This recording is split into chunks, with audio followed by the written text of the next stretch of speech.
Assalamualaikum warahmatullahi wabarakatuh. Perkenalkan, nama saya Farha Muzainatun Niswa. Saya adalah dosen dari Prodi Ekonomi Syariah Universitas Muhammadiyah Lamongan. Dan dalam rangka pelaksanaan sertifikasi pendidik untuk dosen tahun 2025, ya saya akan memaparkan bentuk pengajaran yang saya lakukan dari salah satu mata kuliah yang saya ampuh, yaitu Mikroekonomi Islam. Ya, di mana mata kuliah ini merupakan mata kuliah wajib diambil oleh mahasiswa di semester 2. Mikroekonomi Islam merupakan mata kuliah yang bertujuan untuk memberikan pemahaman kepada mahasiswa tentang teori, kebijakan, dan instrumen mikroekonomi Islam. Ya, kemudian di mata kuliah ini juga mahasiswa diharapkan untuk mengetahui perbedaan bagaimana teori di dalam konvensional dan juga dalam pandangan ekonomi Islam. Ya. Mata kuliah ini membahas beberapa topik, ya, terkait dengan komparasi, ya, komparasi perspektif, ya, dari konvensional dan syariah, ya, terkait dengan ilmu ekonomi Islam, tujuan ilmu ekonomi, konsep maqasid syariah dan falah, konsep kelangkaan kebutuhan, rasionalitas, dan sebagainya.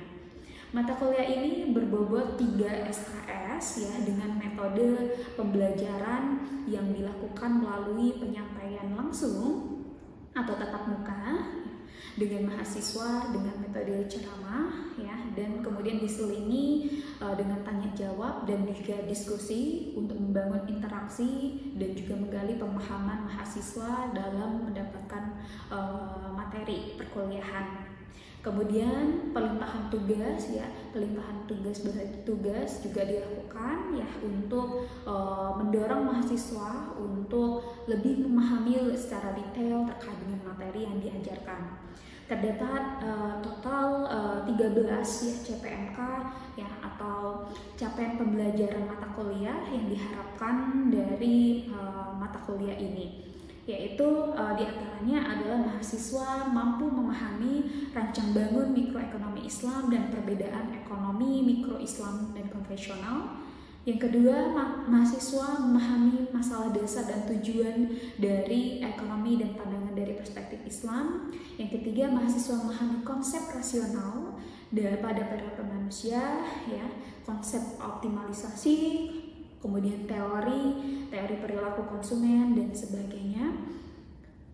Dan dalam pengajaran ini, ya, saya selalu menggunakan metode DIA, delivery, interaction, dan assessment, di mana saya menyampaikan materi, ya, kemudian menggunakan beberapa metode untuk melakukan interaksi dengan mahasiswa sehingga bisa komunikasi yang saya lakukan tidak hanya satu arah tapi 2 arah. Sehingga di situ juga saya berusaha menggali bagaimana pemahaman dari mahasiswa dan cara berpikir kritis dari mahasiswa itu sendiri. Kemudian asesmen, ya, dengan kemudian pemberian tugas, ya, ada tugas yang dibebankan kepada mahasiswa agar secara mandiri mahasiswa bisa menggali informasi lebih dalam lagi, mengasah cara berpikir kritisnya terkait dengan materi yang dibahas seperti itu. Nah, berikut adalah contoh pembelajaran, ya, di kelas yang saya lakukan pada mata kuliah Mikroekonomi Islam. Warahmatullahi wabarakatuh. Waalaikumsalam warahmatullahi wabarakatuh. Sehat semuanya? Sehat. Alhamdulillah. Kita ketemu lagi, ya, di mata kuliah Mikroekonomi Islam, ya. Hari ini, ya, kita akan membahas satu materi lanjutan dari pertemuan sebelumnya, yaitu terkait dengan masalah dasar dan tujuan ekonomi. Nah, di pertemuan ini, ya, diharapkan teman-teman semuanya bisa memahami terkait masalah dasar dan tujuan dari ekonomi serta pandangan dari perspektif Islam itu seperti apa sih, ya. Yang akan kita bahas hari ini ada 3 poin utama. Yang pertama adalah apakah scarcity atau kelangkaan, ya, merupakan masalah dasar dalam ekonomi. Yang kedua adalah konsep scarcity dalam perspektif Islam. Dan yang ketiga adalah bagaimana konsep kesejahteraan dalam Islam, yaitu falah dan juga maslahat sebagai tujuan ekonomi. Oke. sebelum kita masuk ke materi hari ini, nah ya ada pertanyaan besar nih ya di screen ya, gitu ya. Apa yang dimaksud dengan scarcity? Kira-kira teman-teman nih ya, ada yang pernah dengar kata kelangkaan nggak ya? Pastilah ya, gitu ya. Kira-kira menurut kalian itu kelangkaan apa sih? Ada yang mau beropini? Boleh. Tidak ada di sekitar. Tidak ada di sekitar. Oke. Ada lagi satu aja lagi. Susah dicari. Susah dicari. Oke.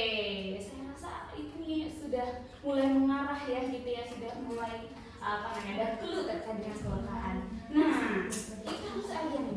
Nah, teman-teman ya, yang kita bahas ini adalah perbedaan bagaimana masalah ya, sudut pandang masalah, bagaimana di konvensional dan syariah seperti apa, gitu ya. Ternyata kalau di konvensional itu menganggap bahwa kelangkaan itu menjadi masalah utama. Tetapi kalau menurut Islam seperti apa? Sama enggak? Nah, ini pertanyaan besar ini kita akan mendapatkan jawabannya setelah teman-teman nanti mendapatkan materi pada hari ini. Oke. Sebelum kita langsung nih ya bahas terkait dengan scarcity ya. Nah, kita tahu nih ya, ada dalam kegiatan ekonomi ada 3 pokok utama pertanyaan ya di dalam ekonomi itu sendiri. Yang pertama adalah apa? What? Ya. Apa yang harus diproduksi? Yang kedua adalah bagaimana faktor produksi yang ada digunakan untuk memproduksi suatu barang atau jasa. Kemudian yang ketiga adalah untuk siapa sih barang-barang itu diproduksi. Nah, itu semuanya masuk di dalam apa? Kegiatan ekonomi. Oke. Lanjut ya. Kita sekarang membahas terkait dengan scarcity atau kelangkaan. Nah, apa sih sebenarnya tadi ada teman-teman ya, ada Mbak Destri, ada kemudian Mbak Nanda tadi sudah menyatakan ya pendapatnya terkait apa itu kelangkaan gitu ya. Nah, kelangkaan itu kita bisa definisikan sebagai kesenjangan. Kesenjangan antara apa? Unlimited wants dan limited sources. Ya, unlimited wants berarti apa itu? Kebutuhan. Nah, tidak terbatas, banyak banget ya kan? Tetapi in kontras ya kebalikannya, limited resources. Apa itu berarti? Sumber daya. Betul sekali. Nah, ini dikatakan sebagai masalah utama dalam ekonomi di dalam sudut pandang konvensional. Nah, tetapi apakah benar? Gitu, ya kan? Kita lagi nanti cari di slide sebelumnya, setelahnya, ya.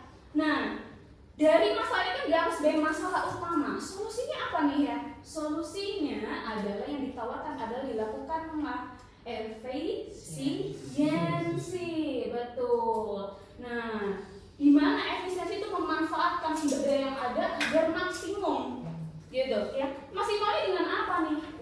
Dengan dilakukannya peningkatan kuantitas produksi. Jadi produksinya semakin diperbanyak, begitu. Oke.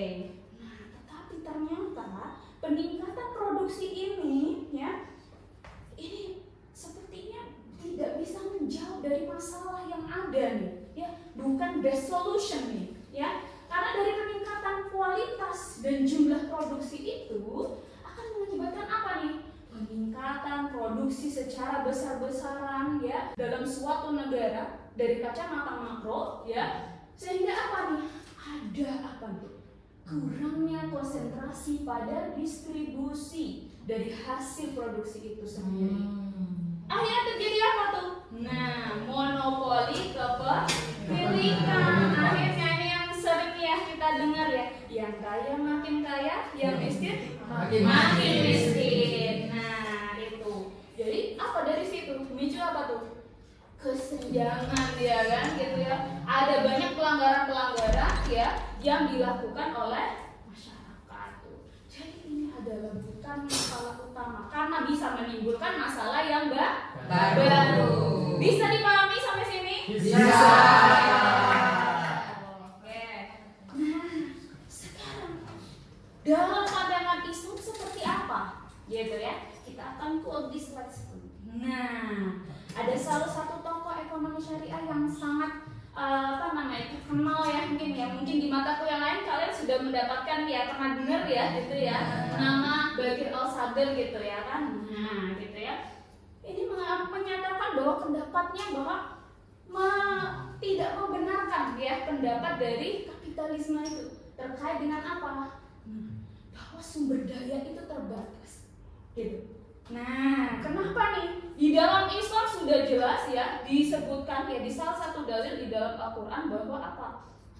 Saya tunjukkan ini ya. Ada salah satunya di surat Ibrahim ayat 32 yang artinya adalah Allah lah yang telah menciptakan langit dan bumi dan menurunkan air hujan dari langit, kemudian Dia mengeluarkan dengan air hujan itu berbagai buah-buahan menjadi rezeki utama untukmu, dan Dia telah menundukkan bahtera bagimu supaya bahtera itu berlayar di lautan dengan kehendaknya, dan Dia telah menundukkan pula bagimu sungai-sungai. Sudah jelas sekali ya.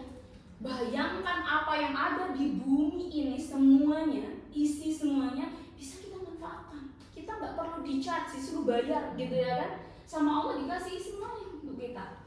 Nah, makanya ini kalau kita balik lagi nih ya terkait dengan apa yang dinyatakan oleh kapitalisme bahwa sumber daya terbatas itu kurang pas ya, gitu ya, kurang pas gitu. Nah, sehingga ya sebenarnya masalah utama dalam ekonomi itu bukan karena sumber daya terbatas, tapi apa? Manusianya. Betul sekali ya. Jadi manusianya sendiri yang bikin masalah gitu ya. Karena apa di situ? Nah, kita lihat secara detail ya masalah apa nih? Ini dia ya. Jadi masalah utama di dalam ekonomi menurut Islam itu adalah apa? Kedoliman dan kekufuran manusia, dan tidak, nah ini headline-nya adalah tidak meratanya distribusi sumber daya di antara manusia. Tuh, kan adil ya gitu ya. Ini juga kita dapatkan kalau kita baca nih di dalam Al-Quran di salah satu ayatnya dalam Quran Al-Qasas ya ayat 4, yang dimana di situ menjelaskan terkait dengan Fir'aun ya. Ya udah dengan Fir'aunnya ya udah hafal ya ceritanya ya gitu ya, dimana merupakan ya pemimpin yang apa namanya dolim ya, betul sangat dolim. Dimana di sini menjelaskan juga ya, menggambarkan ya bahwa dia itu menindas dan beda golongan, menganggap dia itu yang paling ya, sehingga yang lainnya apa dianggap tidak apa-apa dan apa merugikan akhirnya gitu ya. Oke. Nah, ya. Kemudian terkait tadi, ya tadi sumber daya terbatas, tapi apa? Yang kedua ada poin kedua apa ya terkait dengan scarcity tadi ya? Yang satu lagi adalah apa? Kebutuhan manusia tak terbatas. Benar, bukannya benar Bu ya? Ya, kan kita tiap hari butuh ini, nggak kelar-kelar nih kebutuhan. Ya, tetapi kalau kita pikir lagi sebenarnya manusia itu ada batasnya kebutuhannya. Contohnya nih ya, teman-teman kalau haus, apa tuh habis itu ngapain? Minum, betul. Tapi minum kalian tuh bisa nggak kayak seperti sampai 1 galon penuh bisa nggak? Nggak bisa ya, gitu. Nah, maka ada batasan kebutuhan itu ya. Secara logika simpelnya seperti itu. Gitu. Jadi di dalam Islam itu adalah apa sebenarnya? Harusnya ada bisa membedakan antara apa? Needs and wants, kebutuhan dan keinginan. Ya, ini adalah sesuatu hal yang berbanding terbalik ya. Kalau kebutuhan itu ya menjadi apa? Nah, kebutuhan dasar yang dibutuhkan semua manusia. Kalau keinginan bagaimana? Nah, itu ada berdasarkan kemauan. Nah, kalau kebutuhan harus dipenuhi. Contoh kebutuhan apa? Contoh kebutuhan Sandang pangan papan. Kita bisa nggak makan sehari? Bisa tapi bisa. Betul. Anak kosan di sini ya, gitu ya. Kemudian kalau keinginan, apakah kalau misalnya kita tidak penuhi, pengen nih iPhone baru keluaran baru, kalau nggak dipenuhi secara langsung, Aman. tetap masih aman, masih hidup, masih bernafas, masih bisa tidur gitu ya. Nangis saja. Ya, oke. Ada gambaran di sini? Ada. Iya, alhamdulillah. Oke. Nah, bisa dilihat nih, wah ada beberapa berita nih ya saya cantumkan di sini. Terkait dengan apa nih? Nah, ada ketidakadilan di Indonesia sendiri, di negara kita sendiri. Ada yang mau beropini terkait dengan hal ini? Kira-kira bagaimana kalian memandang ketidakadilan di Indonesia? Apakah benar kira-kira? Oh iya juga ya, kalau dipikir-pikir ternyata bukan karena scarcity sebenarnya, bukan karena sumber daya yang terbatas, keinginan yang tidak terbatas ya, gitu ya. Bisa hal lain loh ya, gitu ya. Bisa sebenarnya ketidakadilan itu karena benar nggak sih ya, menurut perspektif Islam atau perspektif konvensional gitu. Nah, ada satu aja yang mungkin beropini. Ada? Boleh? Oh ya, waduh, ada dua nih. Satu dulu aja ya. Oke.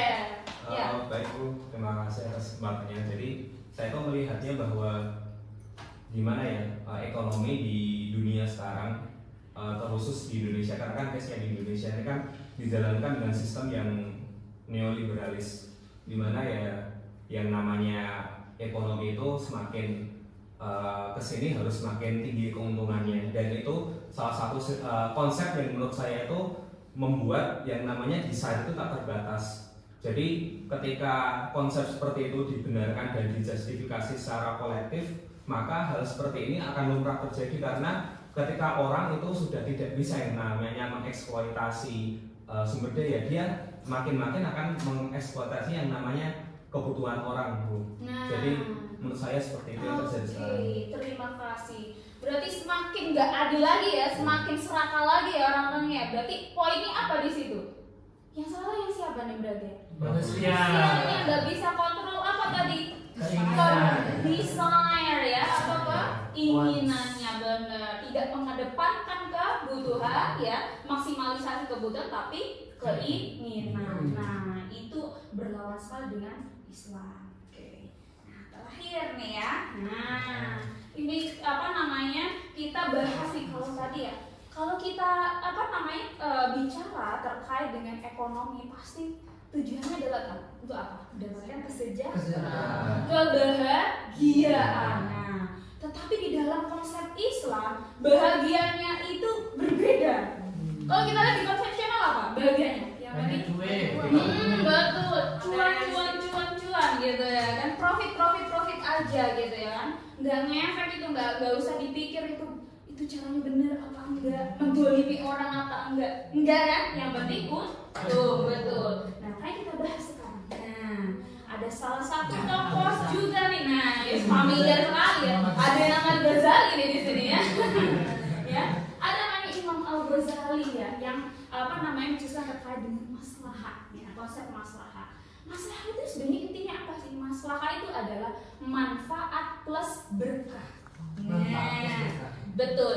Kalau otomatis ya, orang membeli sesuatu, melakukan sesuatu harus ada manfaatnya kan ya. Kalau nggak ada manfaatnya pasti nggak dilakuin kan, gitu. Tetapi kalau di dalam Islam bukan hanya manfaat tapi apa? Plus berkah. Betul. Nah, di dalam Islam mengedepankan masalah sehingga kita bisa mencapai apa namanya? Falah. Falah itu apa? Kemenangan atau kesejahteraan. Tapi atau kebahagiaan, tapi bukan hanya di dunia tapi di akhirat. Saat kita memperhatikan juga akhirat, maka kita akan memperhatikan apa yang kita lakukan dalam kegiatan ekonomi itu. Tidak mendolimi orang, berusaha untuk apa? Untuk adil dan sebagainya. Sehingga tidak ada yang dirugikan di situ. Gitu, ya. Oke. Nah, kesimpulan hari ini ya, materi yang saya sampaikan hari ini adalah ya, yang pertama adalah terkait masalah utama ya di dalam konvensional yang menganggap bahwa scarcity atau kelangkaan itu sebagai masalah utama itu tidak sesuai dengan pandangan Islam. Menurut Islam ya, masalah utama itu adalah terkait dengan apa? Ketidakmerataan distribusi dan ketidakadilan dalam perekonomian. Nah, sehingga di dalam Islam itu sangat menjunjung tinggi nilai keadilan ya. Nah, dengan apa nih, memperhatikan maslahah untuk mencapai falah. Alhamdulillahirabbil alamin. Nah, ya. Jadi teman-teman nanti bisa bisa misalnya ya belajar lebih lanjut, gali lebih lanjut terkait materi hari ini ya, ada beberapa referensi ya, kalian juga bisa cek ya di RPS dan juga kontrak kuliah ya terkait dengan hal ini ya. Nah sekarang ada mungkin pertanyaan atau cukup bisa dipahami? Bisa Alhamdulillah. All clear. All clear. Oke. Nah, saya reminder ya untuk dalam pertemuan ini ya ada untuk lebih dalam lagi kalian memahami terkait dengan materi hari ini. Ada studi case yang saya siapkan ya, nanti bisa dicek di e-learningnya masing-masing ya, gitu ya. Dan kita deadline-nya adalah sampai pertemuan minggu depan ya. Baik, oke. Kalau tidak ada pertanyaan, saya rasa cukup ya untuk pertemuan hari ini. Terima kasih teman-teman semuanya atas perhatiannya ya. Dan kita ketemu lagi ya untuk pertemuan selanjutnya. Saya akhiri. Assalamualaikum warahmatullahi wabarakatuh.